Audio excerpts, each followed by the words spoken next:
ഇന്ന് ഞാൻ എടുക്കാൻ പോകുന്നത് D block elements, D and F block elements. അതിലെ മെയിൻ പോയിന്റ്സ് മാത്രമാണ് ഡിസ്കസ് ചെയ്യുന്നത്. ആ ചാപ്റ്റർ ശരിക്കും നോക്കുകയാണെങ്കിൽ അതൊരു വാസ്റ്റ് ചാപ്റ്റർ ആണ്. പിന്നെ കുറേ ഫാക്ട്സ് ഒക്കെ ഇത്തിരി കൺഫ്യൂസിങ് ആണ്. അപ്പം മെയിൻ പോയിന്റ്സ് ആയിട്ട് ഞാൻ ഡിസ്കസ് ചെയ്ത് കഴിഞ്ഞതിന് ശേഷം ടെക്സ്റ്റ് ബുക്ക് വായിച്ചാൽ നമുക്ക് നല്ല എളുപ്പമുണ്ടാവും. ഓക്കെ, അപ്പോൾ ഡി ബ്ലോക്ക് എലമെന്റ്സ്. അപ്പോൾ ഞാൻ മെയിൻ പോയിന്റ്സ് ആയിട്ട് ബോർഡിൽ കാണിച്ചിട്ടുണ്ട്. The first point, elements of group 3 to 12. D block elements എന്ന് പറഞ്ഞാൽ group 3 to 12 elements ആണുള്ളത്. ഗ്രൂപ്പ്സ് പീരിയോഡിക് ടേബിളിലെ ഗ്രൂപ്പ് നമ്പർ 3 മുതൽ 12 വരെയുള്ള എലമെന്റ്സ് ആണ് ഡി ബ്ലോക്കിൽ ഇൻക്ലൂഡ് ചെയ്തിരിക്കുന്നത്. പിന്നെ ആസ് യൂഷ്വൽ ഡി ബ്ലോക്ക് എന്ന് പറഞ്ഞു കഴിഞ്ഞാൽ എന്താ, അവരെ ലാസ്റ്റ് ഇലക്ട്രോൺ ഡി സബ്ഷെല്ലിലാണ് വരുന്നത്. അതുകൊണ്ട് നമുക്ക് നെക്സ്റ്റ് പോയിന്റ് ആയിട്ട് എഴുതാം, D orbitals are progressively filled. Last electron D ഓർബിറ്റലിലാണ് വരുന്നത്. പിന്നെ അവര് ഇൻക്ലൂഡ് ചെയ്യുന്ന പീരീഡുകൾ ഏതൊക്കെയാണെന്ന് ചോദിച്ചു കഴിഞ്ഞാൽ 4, 5, 6 and 7. They are included in the periods 4, 5, 6 and 7. പിന്നെ അവരെ ഡി ബ്ലോക്ക് എലമെന്റ്സിനെ നമ്മൾ 4 സീരീസ് ആയിട്ടാണ് പഠിക്കുന്നത്. 3D series, 4D series, 5D series, 6D series. 3D എന്ന് പറഞ്ഞു കഴിഞ്ഞാൽ ലാസ്റ്റ് ഇലക്ട്രോൺ 3D സബ്ഷെല്ലായിരിക്കും. 4D എന്ന് പറഞ്ഞു കഴിഞ്ഞാൽ 4Dയിൽ, 5D എന്ന് പറഞ്ഞാൽ 5Dയിൽ ആൻഡ് 6D.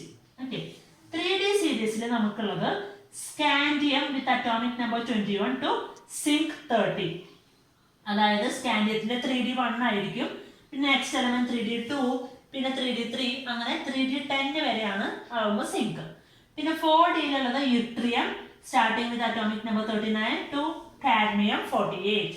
ഓക്കെ, അപ്പോൾ കാഡ്മിയം ആകുമ്പോഴേക്കും 4D 10 ആയിട്ടുണ്ടാവും. 5D ലന്താനം 57.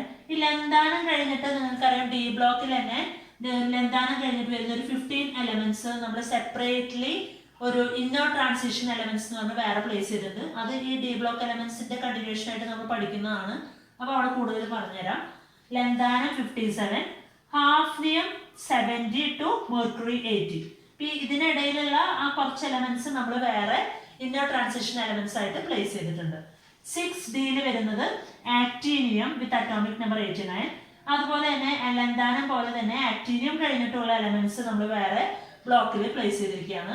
പിന്നെ അവിടെ ഉള്ളത് റൂദർഫോർഡിയം ടു കോപ്പർനിഷ്യം. ഓക്കെ, അപ്പൊ ഇതാണ് 4 സീരീസ്. അപ്പൊ നമ്മൾ സീരീസ് ആയിട്ടാണ് ഈ എലമെന്റ്സിനെ കുറിച്ച് പഠിക്കുന്നത്. സീരീസ് ആയിട്ട് 3D സീരീസ്, 4D സീരീസ് അങ്ങനെയാണ് പഠിക്കുന്നത്.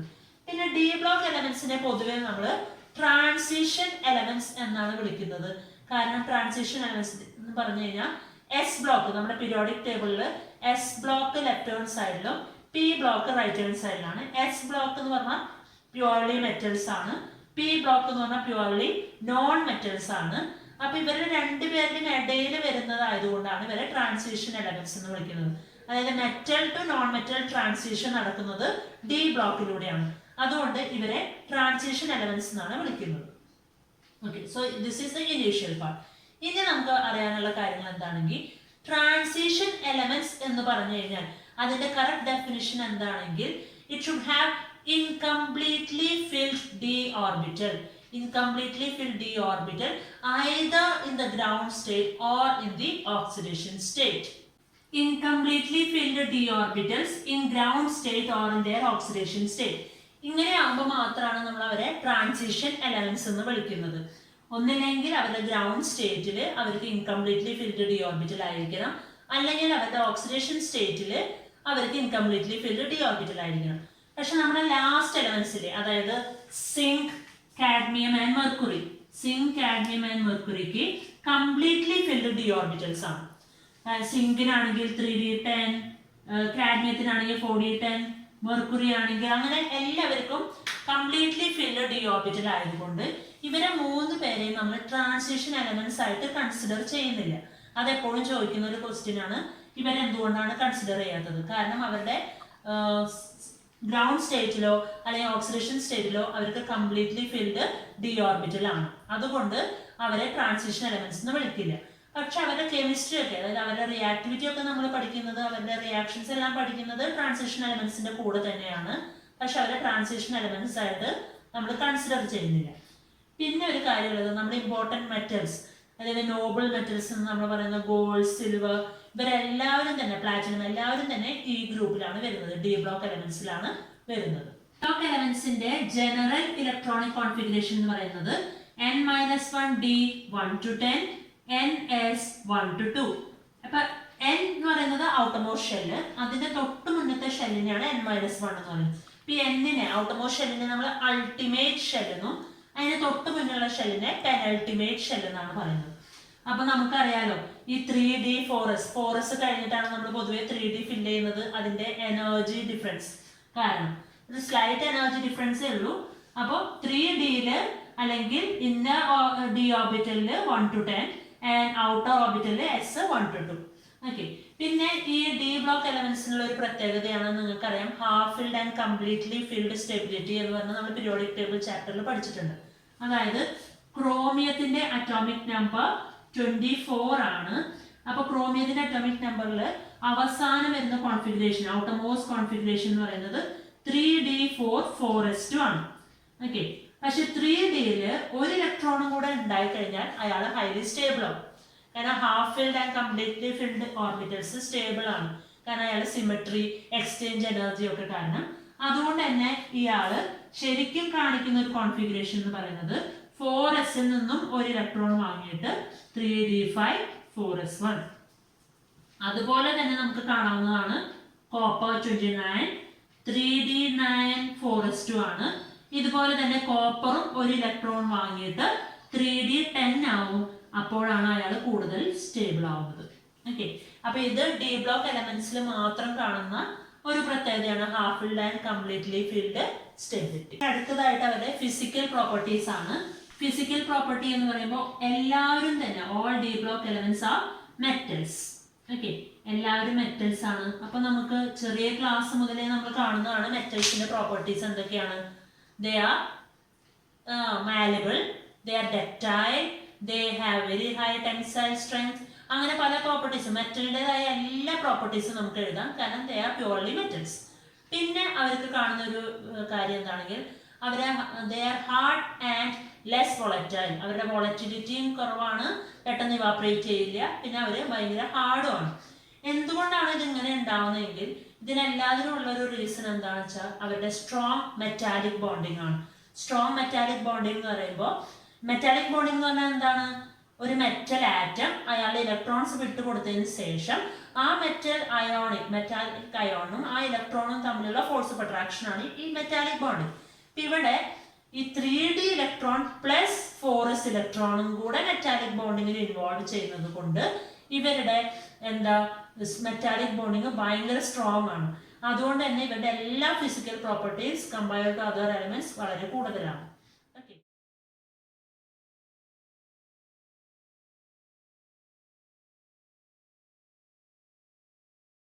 അടുത്തതായിട്ട് മെൽറ്റിംഗ് പോയിന്റ്സ് ആണ്. Melting point of transition elements. Okay, അപ്പൊ melting point of transition elements അതിനൊരു ഗ്രാഫ് നമ്മുടെ ടെക്സ്റ്റ് ബുക്കിൽ കാണാം. ഞാൻ ആ പിക്ചർ ഇതിൽ ഇടുന്നതാണ്. അപ്പോൾ ആ ഗ്രാഫ് ഇപ്പോൾ ബോർഡുമ്പോൾ വരച്ച് കഴിഞ്ഞാൽ അത്ര ക്ലിയർ ആവില്ല, അതുകൊണ്ട് ഞാൻ ആ പിക്ചർ ഇതിൽ ചേർക്കാം. അപ്പോൾ melting point of transition elements നമുക്കറിയാം അറ്റോമിക് നമ്പർ കൂടുന്നതിനനുസരിച്ച് തന്നെ മെൽറ്റിംഗ് പോയിന്റ് കൂടും. അതിലൊരു വേരിയേഷൻ ആയിട്ട് കാണുന്നത്, അപ്പം നമ്മൾ നോക്കുമ്പോൾ ഗ്രാഫ് ആദ്യം ഇങ്ങനെ കൂടി പിന്നെ D5 കോൺഫിഗറേഷൻ എത്തുമ്പോൾ മാക്സിമമായി പിന്നെ ഇങ്ങനെ കുറഞ്ഞു വരുന്നതായിട്ട് കാണാം. അപ്പം അതിൽ മാഗ്നീസ് ആൻഡ് ടെക്നീഷ്യത്തിന് മാത്രം ഒരു അനോമലസ് വാല്യൂ കാണാം. ബാക്കി എല്ലാവർക്കും 3D5 കഴിഞ്ഞ് കഴിഞ്ഞാൽ നേരെ കുറയുന്നതായിട്ട് നമുക്ക് കാണാം. ഈ മെൽറ്റിംഗ് പോയിന്റിലുള്ള ഈ വേരിയേഷൻ എന്ന് പറയുന്നത് നമ്മൾ പറഞ്ഞില്ലേ, D5 വരെ മെൽറ്റിംഗ് പോയിന്റ് കൂടും പിന്നെ നിന്ന് കുറയും. പക്ഷെ അതിൽ മാഗ്നീസ് ആൻഡ് ടെക്നീഷ്യത്തിൻ്റെ വാല്യൂവിലുള്ള ഡിഫറൻസിൻ്റെ കാരണം എന്താണെന്ന് വെച്ചാൽ മാഗ്നീസിൽ എന്താ വരുന്നത് 3D5 കോൺഫിഗറേഷൻ ആണ്, ഹാഫ് ഫീൽഡ് സ്റ്റെബിലിറ്റി ആണ് ഉള്ളത്. അതുകൊണ്ട് തന്നെ അവിടുത്തെ ഇലക്ട്രോൺസ് ഡീലോക്കലൈസ് ചെയ്യില്ല.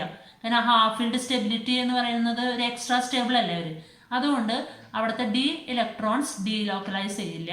അതുകൊണ്ട് അവരുടെ മെറ്റാലിക് ബോണ്ടിങ് വീക്കറാണ്. അപ്പോൾ അതുകൊണ്ടാണ് നമുക്ക് മാഗ്നീസിലും ടെക്നീഷ്യത്തിലും ഈ ഡിഫറൻസ് ആയിട്ട് കാണുന്നത്.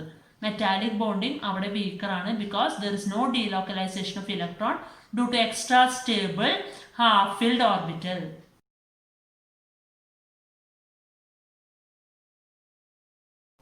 ഇനി നെക്സ്റ്റ് എന്ന് പറയുന്നത് എൻതാൽപ്പി ഓഫ് അറ്റോമൈസേഷൻ. അറ്റോമൈസേഷൻ എന്ന് പറഞ്ഞാൽ ഒരു മോളിക്യൂൾ ബ്രേക്ക് ചെയ്ത് ആറ്റം ആവാൻ വേണ്ട എനർജിയാണ് എൻതാൽപ്പി ഓഫ് അറ്റോമൈസേഷൻ. അപ്പോൾ എൻതാൽപ്പി ഓഫ് അറ്റോമൈസേഷനും ഇതുപോലെ തന്നെ ഒരു ഗ്രാഫ് നിങ്ങൾക്ക് ടെക്സ്റ്റ് ബുക്കിൽ കാണാം. ഞാൻ അതിൻ്റെ പിക്ചർ ഇടുന്നതാണ്. അപ്പോൾ എൻതാൽപ്പി ഓഫ് അറ്റോമൈസേഷനും ഇങ്ങനെ മാക്സിമം D5 കോൺഫിഗറേഷൻ എത്തുമ്പോൾ അതായത് മിഡിൽ എലമെൻറ്റിൽ എത്തുമ്പോൾ വളരെ കൂടുതലാണ്. Okay, because of strong interatomic interaction. Okay, strong interatomic interaction.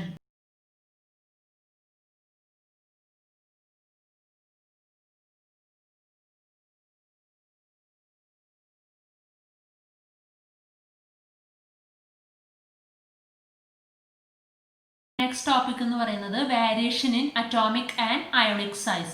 അപ്പം നമ്മൾ ഗ്രൂപ്പിൽ പഠിക്കുമ്പോൾ താഴേക്ക് വരുംതോറും അറ്റോമിക് സൈസ് കൂടും, പീരീഡിൽ അറ്റോമിക് സൈസ് കുറയും എന്നൊക്കെ പഠിച്ചില്ലേ. പക്ഷെ ഇവിടെ നമ്മളിപ്പോൾ പഠിക്കുന്നത് 3D സീരീസ് 4D സീരീസ് ആയിട്ടാണോ. അപ്പോൾ സീരീസ് എന്ന് പറയുമ്പോൾ പീരീഡ് പോലെ തന്നെയാണ്. 3D scandium to zinc, yttrium to cadmium, അങ്ങനെ നോക്കുമ്പോൾ പൊതുവെ അവരുടെ അറ്റോമിക് ആൻഡ് അയണിക് സൈസ് കുറയുന്നതായിട്ടാണ് കാണുന്നത്. അപ്പോൾ അറ്റോമിക് സൈസ് കുറയുന്നത് എന്തുകൊണ്ടാണ്? Because of strong nuclear charge. നമുക്കറിയാലോ, സെയിം ഷെല്ലിലേക്ക് തന്നെയാണ് ഇലക്ട്രോൺ ആഡ് ചെയ്തുകൊണ്ടിരിക്കുന്നത്. അപ്പോൾ ന്യൂക്ലിയർ ചാർജ് കൂടും, അതുകൊണ്ട് തന്നെ സൈസ് കുറയും. അപ്പോൾ 3D സീരീസിൽ ഈ അറ്റം മുതൽ ആ അറ്റം വരെ പോകുമ്പോൾ, സ്കാൻഡിയം ടു സിങ്ക് പോകുമ്പോൾ സൈസ് വളരെ കുറയുന്നതായിട്ട് കാണാം. ഇനിയിപ്പോൾ നമ്മൾ 3Dയും 4Dയും ആയിട്ട് കമ്പയർ ചെയ്യുമ്പോൾ എന്തായാലും 4Dക്ക് തന്നെയാണ് 3Dനെയും കാട്ടി സൈസ് കൂടുതൽ. പക്ഷെ 4Dയും 5Dയും തമ്മിൽ കമ്പയർ ചെയ്യുമ്പോൾ 4Dക്കും 5D എലമെൻസിനും ഓൾമോസ്റ്റ് സെയിം സൈസ് ആയിട്ടാണ് കാണുന്നത്. അതിനുള്ള കാരണമാണ് ഈ ചാപ്റ്ററിൽ ഏറ്റവും ഇമ്പോർട്ടൻ്റ് ആയിട്ടുള്ള ടോപ്പിക് എന്ന് പറയുന്ന lanthanoid contraction. Okay, lanthanoid contraction. അപ്പോൾ 3D 4D എലമെൻസും 5D എലമെൻസിനും almost similarity in their size. അപ്പോൾ ഈ സൈസ് സിമിലർ ആകുമ്പോൾ എന്താ ഉണ്ടാവുന്നത്? അവരുടെ പ്രോപ്പർട്ടീസ് ഒക്കെ സിമിലർ ആവും. അപ്പോൾ ഇതിനുള്ള റീസൺ എന്താണ്? Lanthanoid contraction. അപ്പോൾ ഈ ലാന്തനോയിഡ് കോൺട്രാക്ഷൻ്റെ ഡെഫിനിഷൻ എന്താണെന്ന് വെച്ചാൽ the poor shield due to poor shielding effect of 4F. Okay, due to poor shielding effect of 4F, the outermost electrons will be attracted strongly towards the nucleus. അപ്പോൾ poor shielding effect ഒരു example പറയുകയാണെങ്കിൽ, നമ്മളിപ്പോൾ ക്ലാസ്സിലാണെങ്കിൽ last ബെഞ്ചിലിരിക്കുന്ന ആൾക്കാർ, okay, ടീച്ചറാണെങ്കിൽ സ്റ്റേജിൽ നിന്ന് class എടുക്കുന്നു, last ബെഞ്ചിലിരിക്കുന്ന ആൾക്കാർ, അതിൻ്റെ തൊട്ട് മുന്നത്തെ ബെഞ്ചിലുള്ളവർ വളരെ കുഞ്ഞു കുട്ടികളാണെങ്കിൽ ഈ ലാസ്റ്റ് ബെഞ്ചിലുള്ള കുട്ടികൾ എന്തായാലും ടീച്ചർക്ക് നല്ലോണം കാണാമല്ലോ. അതേസമയം അവിടെ നല്ല തടിയന്മാരും നല്ല ഉയരമൊക്കെ ഉള്ള കുട്ടികളാണ് ഇരിക്കുന്നതെങ്കിൽ ആ ടീച്ചർക്ക് പെട്ടെന്ന് ഇവരെ കാണാൻ പറ്റില്ല. അതുപോലെയാണ് ന്യൂക്ലിയസിന്. അപ്പോൾ ഇവിടെ എഫിന് ലാസ്റ്റ് ഇലക്ട്രോൺസിനെ ഈ ന്യൂക്ലിയസിൻ്റെ അട്രാക്ഷനിൽ നിന്ന് പ്രിവെൻറ്റ് ചെയ്യാൻ പറ്റില്ല. അതുകൊണ്ട് ഈ ലാസ്റ്റ് ഔട്ടർമോസ്റ്റ് ഷെല്ലിലുള്ള ഇലക്ട്രോൺസ് എല്ലാവരും തന്നെ ന്യൂക്ലിയസിനോട് സ്ട്രോങ്ലി അട്രാക്റ്റഡ് ആവും. അത് കാരണം അവരുടെ സൈസ് കുറയും. അപ്പോൾ സൈസ് കുറയുമ്പോൾ എന്താ ഉണ്ടാവുന്നത്? 4D 5D സീരീസ് എലമെൻസിനും almost similarity in size. Okay, അതിനൊരു എക്സാമ്പിൾ പറയുകയാണെങ്കിൽ സിർക്കോണിയം ആൻഡ് ഹാഫ്നിയം. സിർക്കോണിയം ഹാഫ്നിയത്തിനും ഓൾമോസ്റ്റ് സെയിം സൈസ് ആണ്. അതുകൊണ്ട് തന്നെ അവരുടെ എല്ലാ പ്രോപ്പർട്ടീസും സിമിലർ ആണ്. സിർക്കോണിയത്തിൻ്റെ അറ്റോമിക് സൈസ് എന്ന് പറയുന്നത് 160 picometre, 160 picometre, and hafnium 159 picometre. അപ്പോൾ ഓൾമോസ്റ്റ് സെയിം അല്ലേ സൈസ്, അതുകൊണ്ട് തന്നെ അവരുടെ പ്രോപ്പർട്ടീസ് ഒക്കെ സെയിം ആണ്. ഇനിയിപ്പോൾ ഈ ലാന്തനോയിഡ് കോൺട്രാക്ഷൻ കൊണ്ട് ഉണ്ടാകുന്ന കോൺസിക്വൻസസ് എന്തൊക്കെയാണെങ്കിൽ, സൈസ് സിമിലർ ആയതുകൊണ്ട് തന്നെ അവരുടെ പ്രോപ്പർട്ടീസ് സെയിം ആണ്. അപ്പോൾ പ്രോപ്പർട്ടീസ് സെയിം ആയതുകൊണ്ട് ഇവരെ ഒരു മെറ്റലർജിക്കൽ പ്രോസസ്സ്, അതായത് അവരുടെ ഒരു ഓർ എന്ന് പറയുന്നത് കോമൺ ആയിട്ടുള്ള ഒരു ഓറാണ്. ആ ഓറിൽ നിന്നും ഇവരെ സെപ്പറേറ്റ് ചെയ്തെടുക്കാൻ ഭയങ്കര ബുദ്ധിമുട്ടാണ്. കാരണം എല്ലാവർക്കും തന്നെ ഓൾമോസ്റ്റ് സെയിം പ്രോപ്പർട്ടി ആകുമ്പോൾ ഒരു മെത്തേഡ് ഉപയോഗിച്ചും അവരെ സെപ്പറേറ്റ് ചെയ്യാൻ പറ്റില്ല. അതുകൊണ്ട് it is a tough procedure. Okay, അതാണ് lanthanoid contraction. So due to the imperfect shielding of penultimate shell, that is 4F, the electrons of the outermost shell will be strongly attracted towards the nucleus and therefore the size of the atom increases. അതാണ് lanthanoid contraction. Okay, ഇവിടെ നിന്ന് സാധാരണ വരാറുള്ളത് why zirconium and hafnium shows similar properties.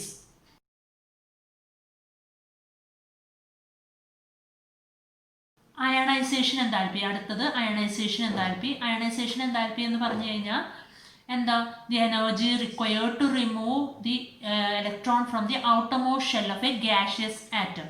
ഒരു gaseous ആറ്റത്തിന്റെ outermost ഷെല്ലിൽ നിന്നും electron remove ചെയ്യാൻ വേണ്ട എനർജി.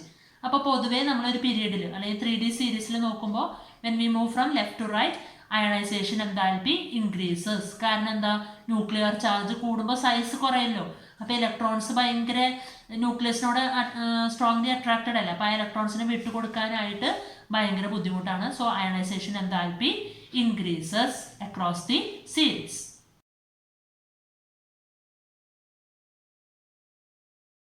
ഓക്സിഡേഷൻ സ്റ്റേറ്റ്, അതാണ് അടുത്ത ടോപ്പിക്, ഓക്സിഡേഷൻ സ്റ്റേറ്റ്. അപ്പോൾ ഈ ഡി ബ്ലോക്ക് എലമെന്റ്സിനെ കുറിച്ച് പറയുകയാണെങ്കിൽ അവരുടെ ഏറ്റവും വലിയൊരു പ്രോപ്പർട്ടിയാണ് they shows variable oxidation state. Variable oxidation state എന്ന് പറഞ്ഞു കഴിഞ്ഞാൽ മറ്റുള്ള ഗ്രൂപ്പുകളിലെ പോലെ ഒരു കോമൺ ആയിട്ടുള്ള ഒരു ഓക്സിഡേഷൻ സ്റ്റേറ്റ് അല്ല. അവർ പല ഓക്സിഡേഷൻ സ്റ്റേറ്റ്സും കാണിക്കും. പൊതുവെ മിഡിൽ എലമെന്റ്, അതായത് മാഗ്നീസ്, അങ്ങനെ നടുക്ക് വരുന്ന എലമെന്റ് ആണ് ഏറ്റവും കൂടുതൽ ഓക്സിഡേഷൻ സ്റ്റേറ്റ് കാണിക്കുന്നത്.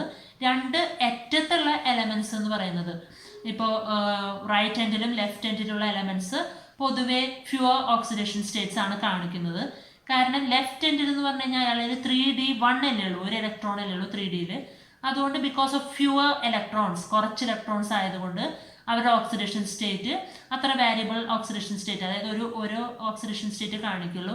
അതുപോലെ ലാസ്റ്റ് എലമെന്റ് വന്നു കഴിഞ്ഞാലും കംപ്ലീറ്റ്ലി ഫീൽഡ് സ്റ്റെബിലിറ്റി ഉള്ളത് കൊണ്ട് തന്നെ അവരും അത്ര അധികം ഓക്സിഡേഷൻ സ്റ്റേറ്റ് കാണിക്കില്ല.